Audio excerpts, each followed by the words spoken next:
strongly believe that most of us want to hear what presidential candidates have to say on the issues and their specific position. And what we're doing is offering a special series on this broadcast. We've called it 2008 Time for Answers, and we're giving all the presidential candidates 2 minutes of uninterrupted airtime to address each critical issue facing this country. Republican Congressman Ron Paul of Texas joins us tonight. He is the first candidate to accept my offer, and Congressman Ron Paul joins us tonight from Capitol Hill. We're delighted to have you here. Thank you. It's good to be with you, Lou. Fire at will. The subject is so-called free trade. Free trade, and I'm for free trade, although I'm not for the type of system that we have today because I don't believe it's my concept of free trade. I do not believe that the Congress should ever have the authority to pass this authority to the President and on things like on fast track, and then the President devise agreements that serve the interests of the special interests. So I'm positively opposed to this transfer of power, just as I am opposed to the Congress transferring power to the President to declare war. So you can be for trade. I follow the admonition of the founders.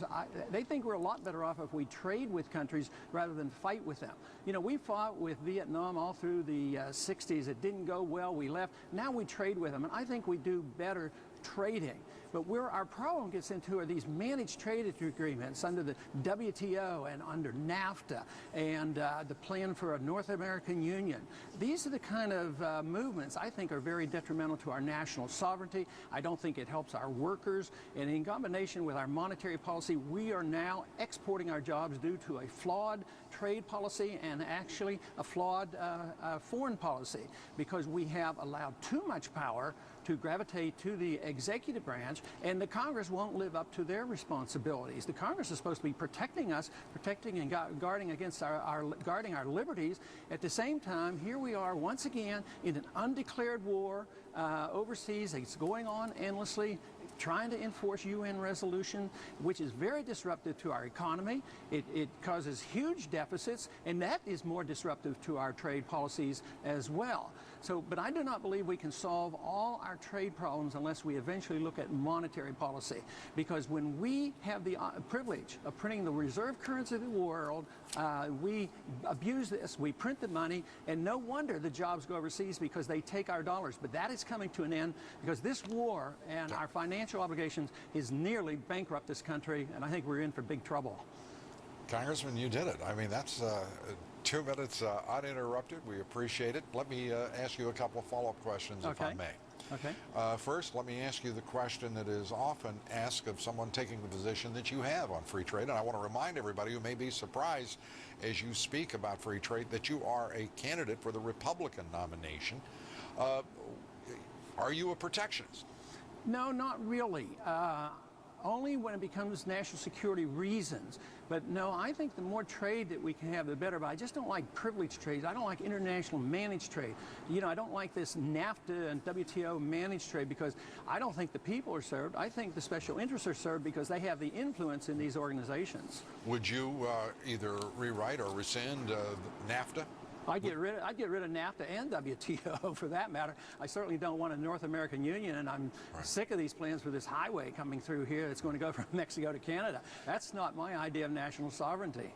And the idea that the United States, as Bill Tucker reported tonight, H-1B visas being used under the rubric of bringing in bright foreign workers into this country.